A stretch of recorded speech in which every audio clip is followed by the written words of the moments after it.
Hello students. आज की video में हम सुनेंगे नागार्जुन की कविता बादल को घिरते देखा है। बच्चों, इस कविता में क्या है, कवि ने हिमालय पर्वत और आसपास का जो क्षेत्र है वहां पर वर्षा ऋतु में कैसा दृश्य होता है उसका वर्णन किया है। ठीक है ना। देखिए, अमल धवल गिरी के शिखरों पर बादल को घिरते देखा है। कवि कहता है कि मैंने साफ स्वच्छ धवलगिरी मतलब सफेद पर्वत क्यों है, क्योंकि वहां पर बर्फ है, के शिखरों पर कह रहा है कि मैंने साफ स्वच्छ निर्मल बर्फ से ढके हुए पर्वत के शिखरों पर चोटियों पर बादलों को घिरते हुए देखा है। छोटे छोटे मोती जैसे उसके शीतल तुहिन कणों को मानसरोवर के उन स्वर्णिम कमलों पर गिरते देखा है। कहते हैं कि वहां पर जब बादल आते हैं, मतलब कि हिमालय पर्वत पर या सफेद बर्फ से ढके हुए पर्वत पर जब बादल छाते हैं तो वहां पर छोटे छोटे मोतियों जैसे शीतलता प्रदान करने वाले तुहिन कण मतलब ओस की बूंदों के कणों को मानसरोवर के उन स्वर्णिम यानी कि स्वर्णिम रंग वाले कमल के फूलों पर गिरते हुए देखा है। सुनहरे फूलों पर गिरते हुए देखा है, बादल को घिरते देखा है। तुंग हिमालय के कंधों पर छोटी बड़ी कई झीलें हैं। तुंग मतलब बहुत ऊंचा, कि जो ऊंचा हिमालय पर्वत है उसके कंधों पर छोटी और बड़ी कई झीलें हैं। ठीक है ना। उनके श्यामल नील सलिल में समतल देशों से आकर, कहता है कि उनका जो श्यामल और नीला यानी कि सांवले से वर्ण वाला जो जल है उसमें दूर मैदानी इलाकों से आकर पावस की उमस से आकुल, की जब पावस ऋतु में चारों ओर उमस छा जाती है ना तो सारे पंछी उधर चले जाते हैं। तिक्त मधुर बिस्तंतु खोजते, कि कड़वे और मीठे बिस्तंतु मतलब कमल के फूलों की जो नाल होती है, खोजते हुए हंसों को तिरते देखा है, कि वहां पर हंसों को मैंने तैरते हुए भी देखा है। यानी कि पावस ऋतु की उमस से व्याकुल होकर जब हंस वहां पर कमल नाल को खोजते हुए पहुंच जाते हैं, उन हंसों को भी मैंने हिमालय पर्वत पर जो छोटी और बड़ी झीलें हैं उनमें तैरते हुए देखा है, बादल को घिरते देखा है। जाने दो वह कवि कल्पित था, मैंने तो भीषण जाड़ों में नभचुंबी कैलाश शीर्ष पर महामेघ को झंझानिल से गरज गरज भिड़ते देखा है। अब देखिए यहाँ पर कवि कल्पित जो लिखा हुआ है, कवि कहता है कि जाने दो, वो सारी बातें कवि की कल्पना थी। कौन सी बातें? जब महाकवि कालिदास ने मेघदूत में ये कहा था कि जो मेघ है, जो बादल है, वो दूत बनकर जो यक्ष है उसका संदेश लेकर जाते हैं। तो कवि को लगता है कि जो बादल है वो कोई दूत नहीं है। कवि यहाँ पर एक तरह से कालिदास के जो मेघदूत थे बादल, उनके बारे में बोल रहा है कि वो केवल कल्पनाएं थी।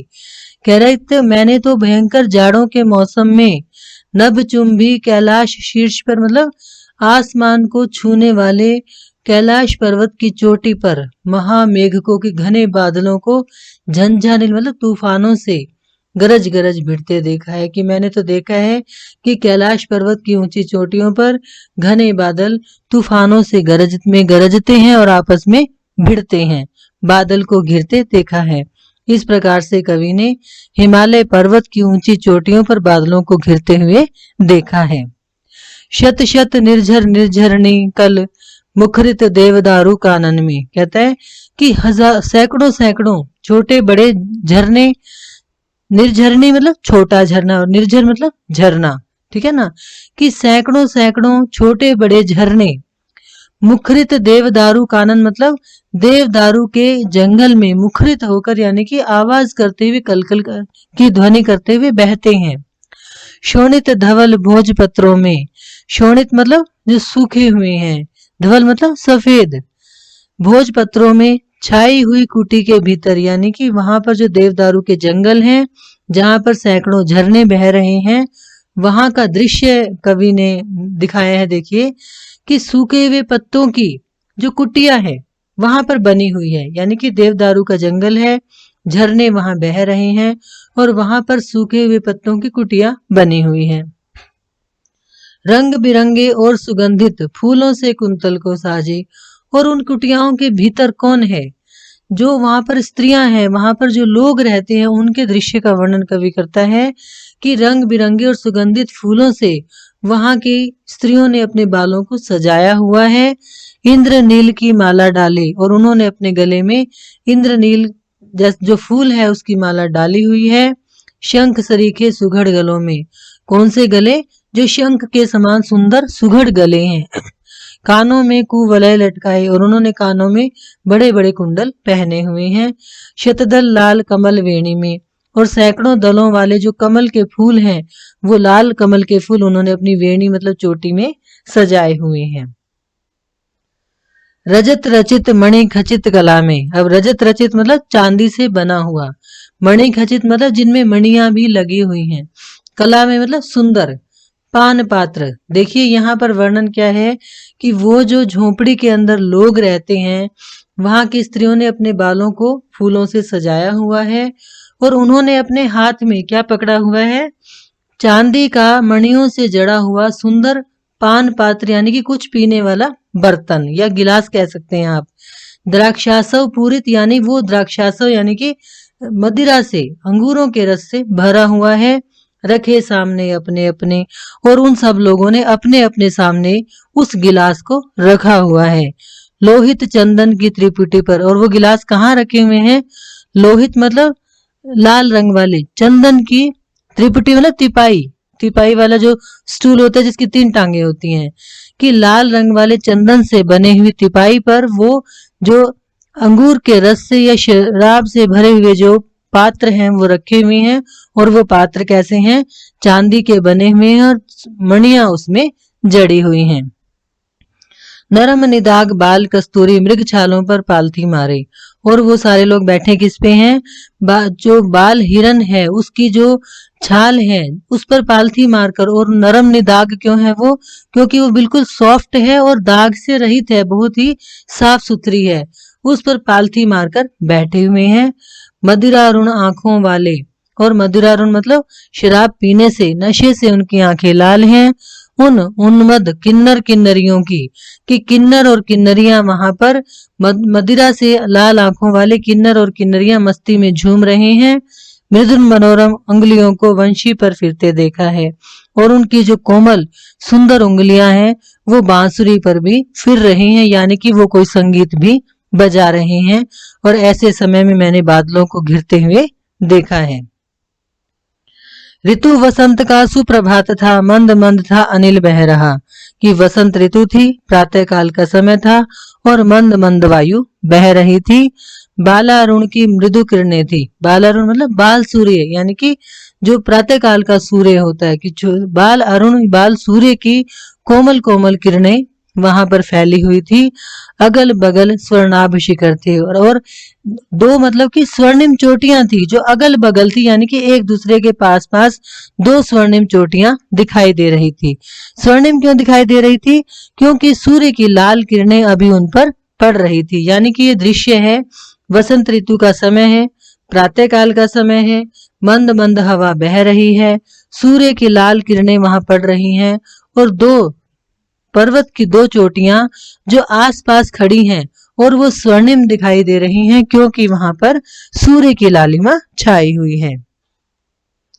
एक दूसरे से विरहित हो। अब वो दोनों जो शिखर हैं वो एक दूसरे से अलग हैं, मतलब कि पास पास हैं लेकिन अलग हैं, मिले हुए नहीं हैं।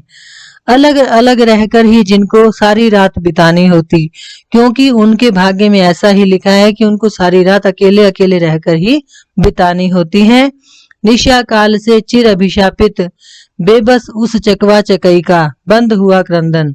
क्योंकि जो चकवा और चकवी होते हैं वो भी रात भर अकेले ही रहते हैं, वो चिरकाल से अभिशापित हैं कि वो रात भर अकेले ही रहेंगे। लेकिन अब उनका क्रंदन बंद हो गया, कि चकवा और चकवी ना रात भर रोते हैं, ऐसा मानते हैं, और सुबह उनका रोना बंद हो जाता है। फिर उनमें उस महान सरोवर के तीरे शय वालों की हरी दरी पर प्रणय की लहर चिढ़ते देखा है। तो देखिए यहाँ दृश्य क्या है कि रात भर चकवा और चकवी अलग अलग रहे, रोते रहे। लेकिन अब क्योंकि प्रातःकाल का समय हो गया है तो उनका क्रंदन बंद हो गया और वो महान सरोवर के, बड़े सरोवर के किनारे पर शैवाल होता है, काई से बनी हुई एक चादर सी होती है, अगर आप कहीं भी पहाड़ों पर गए हों, कि वहां पर एक दरी सी बन गई है काई की, और उस पर वो जो चकवा और चकवी हैं वो प्रणय कलह मतलब प्रेम की क्रीड़ाएं कर रहे हैं। बादल को घिरते देखा है और मैंने बादलों को घिरते हुए देखा है। दुर्गम बर्फानी घाटी में शत सहस्त्र फुट ऊंचाई पर अलग नाभि से उठने वाले निज के ही उन्मादक परिमल के पीछे धावित हो होकर तरल तरुण कस्तूरी मृग को, हाँ देखिए कि दुर्गम जो बर्फानी घाटी है जो सैकड़ों हजारों फुट की ऊंचाई पर है, वहां पर जो हिरन है वो अपने ही नाभि से जो सुगंध उठ रही है उसके पीछे मस्त हो होकर दौड़ रहे हैं। लेकिन वो जो कस्तूरी मृग है, आपने सुना भी है कि जो मृग की कस्तूरी होती है वो उसकी नाभि में होती है और वो उसकी सुगंध के पीछे पीछे दौड़ता रहता है। तो कवि कहता है कि मैंने उस बर्फानी घाटी में उन मस्ती से चूर होकर कस्तूरी मृग को अपनी ही सुगंध के पीछे दौड़ते हुए देखा है, अपने पर चिढ़ते देखा है। लेकिन वो अपने आप पर ही चिढ़ने लगते हैं, यानी कि खींचने लगते हैं, गुस्सा होने लगते हैं। और ऐसे में भी मैंने बादलों को घिरते हुए देखा है। कहाँ गया धनपति कुबेर वह, कहाँ गई उसकी वह अलका। देखो ये फिर से वही है, कालिदास के मेघदूत का वर्णन है यहाँ पर कि अलका नगरी का जो राजा था, धनपति कुबेर था वो, तो वो पूछ रहा है कि वो कुबेर अब कहाँ गया, उसकी वो अलका नगरी कहाँ चली गई। नहीं ठिकाना कालिदास के व्योम प्रवाही गंगा जल का, कि कालिदास ने जो वर्णन किया है कि आकाश में बहने वाला गंगा जल भी होता है, वो कहाँ है, मुझे तो कहीं दिखाई नहीं दिया। ढूंढा बहुत परंतु लगा क्या मेघदूत का पता कहीं पर। कहता है मैंने बहुत ढूंढा लेकिन मुझे कहीं पर भी मेघदूत दिखाई नहीं दिया। कौन बताए वह छायामय बरस पड़ा होगा न यहीं पर, कि हो सकता है कि वो छाया देने वाला जो बादल था, काला बादल, यहीं पर कहीं बरसकर खत्म हो गया होगा। यानी कि कवि को जो मेघदूत की बात है वो कल्पना वाली लगती है, मतलब कल्पनाशीलता उसमें ज्यादा लगती है उसको, और इस तरह से उसको लगता है कि बादल दूत बनकर नहीं बरस कर ही यहाँ पर खत्म हो गया होगा। तो बच्चों ये थी कविता बादल को घिरते देखा है। Thank you.